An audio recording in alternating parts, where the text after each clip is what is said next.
Orange Label release? Burnt Orange SB Dunks? What could be better? Thanks for tuning in.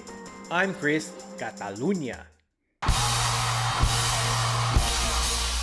ate $1 million for lunch, $500,000 for breakfast. Everything big in Texas, that's why I brought this here necklace. Young, flashy, and rich, the Texas girls call me sexy. I'm so handsome and healthy, that Gucci brand started vested. East Carolina, my brethren, since 17 I was born. I'm in Texas, no flexing, my money long like the horn. Like a tiller the horn, the underdog but I won. I made a crown out of thorns, in the trap I'm LeBron, I'm Gucci.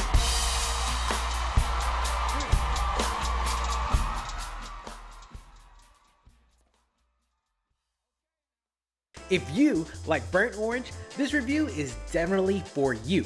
Before we get into it, go ahead and check out my Instagram at Chris Catalunya with an underscore at the end. Go ahead and like, subscribe, and hit that notification bell so you'll know when I upload a new video. Fight the algorithm. I'd greatly appreciate it, especially for the fact that 95% of you that watch my videos aren't subscribed to the channel. So let's get these numbers up, please. Also, if you're a Disney sneakerhead, go ahead and check out the Kicks at the Castles podcast. I was a guest on season 1 in 2 different episodes. The homies, they are dope. You'll hear different interviews from Sean Go, a former Imagineer, among many others. Check them out on YouTube and Spotify at Kicks at the Castle. Alright, the Nike SB Dunk Low Pro. The official name of the shoe is called the Dark Russet, but Texas fans will rejoice and call them the Burnt Orange Dunks, especially since they're really close to the OG burnt orange color than what Nike has going on these days for our athletics department. It's like a brighter orange than the burnt orange. You may be familiar with the term russet from like potatoes. Well, dark russet is actually a color derived from a particular style of potato chips. When fried into a potato chip, the russet potato actually attains more sugars than a Yukon potato or other lighter counterparts, thus presenting a darker color. But let's be real, you don't really care about that. These dark russet lows didn't seem to have an official release date in the USA, but seems to have been released everywhere else on December 11th, 2021. Luckily, I was able to cop a pair at No Comply in Austin, Texas during their Austin citywide scavenger hunt. This was a very limited release, so your typical skate shops in the city that have Nike SB accounts wouldn't get them. They're only released to OrangeLabel skate shops, so that's like your top tier Nike SB shops. The Dark Russets retailed at $100 USD. Add your tax and your VAT just based on where you reside. Looking at the resale on StockX or GOAT, they're hitting in between $188 and $300, just depending on the size that you need. To me, that seems pretty reasonable. Being an Orange Label release, the box that is presented to us is a cardboard brown with Nike SB being spelled out in clear quote form, and then the Nike swoosh done up in a bright orange, where your sizing label is up front done in black and white. Flipping the lid, you have your white tissue paper at the top securing the shoes, and then the shoes itself. First impressions, these are a high quality pair of SB Dunks, and rightfully so, they're Orange Labels. If you're not familiar, Orange Label is a brand or initiative within Nike SB.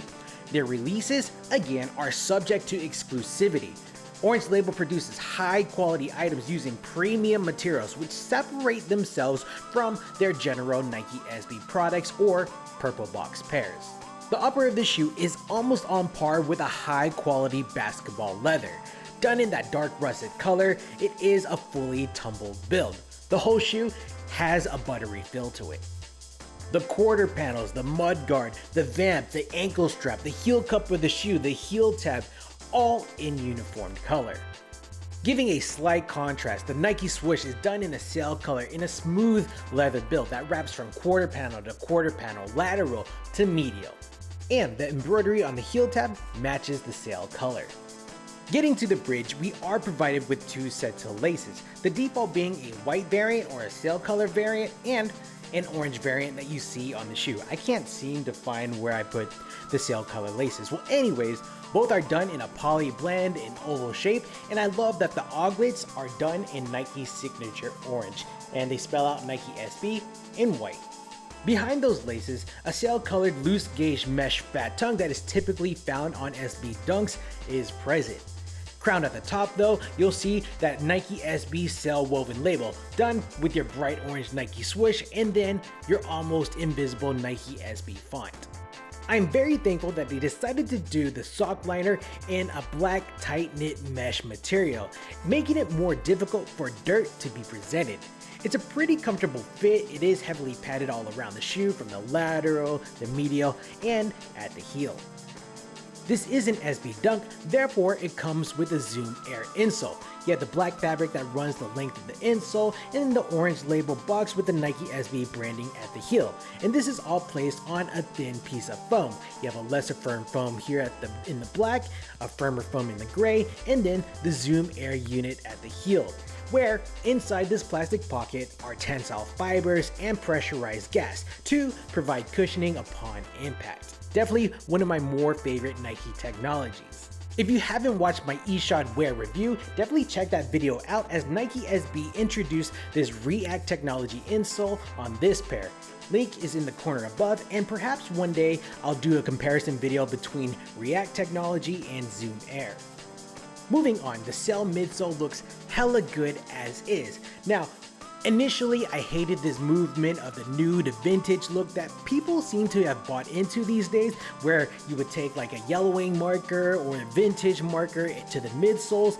Definitely, I think this shoe would benefit from this, especially pairing with these gum insoles. It would just make it look so good. Both the midsole and the outsole employ a rubber compound that enables flexibility and durability.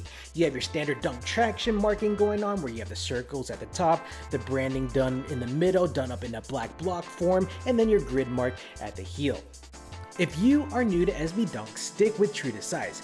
Unfortunately, Dunks aren't something that you can try on at the shop as they're not readily available to try on at shops. A comparable shoe would be to get sized up in a Jordan 1 of any height. In terms of comfortability, with the Zoom Air unit, it definitely separates themselves from your regular run-of-the-mill Dunks. If you don't like the fit, you can always pop out the insole and buy something that you like or put in your own orthotics. Overall, this is a high quality Nike SB Dunk. No doubt, the premium materials are what make this shoe. I love the burnt orange, the dark russet colors. The quality control on this pair also is very on point. You don't see like a mismatching panels, like the colors, no discoloration or anything like that, no glue stains. And I love this sail contrast between the burnt orange, the dark russet, and the sail color going on. The only thing really lacking from the shoe is probably a storyline, and sure, I understand people don't really care about story, but to me, that's something that would have made this shoe even more dope. Alright guys, I think this is a good stopping point for this video. What do y'all think about the dark russet dunk lows? Is this something that you would pick up in the resale market? Do you wear orange shoes? And how do you feel about OrangeLabel shops? Let me know your thoughts down in the comments below. Go ahead and check out my Instagram at @ChrisCatalunya with an underscore at the end. Go ahead and like, subscribe, and hit that notification bell so you'll know when I upload a new video. I'd greatly appreciate it. Thanks for kicking it with me. I'm Chris Catalunya, and we will check you next time. Cheers. Sige na.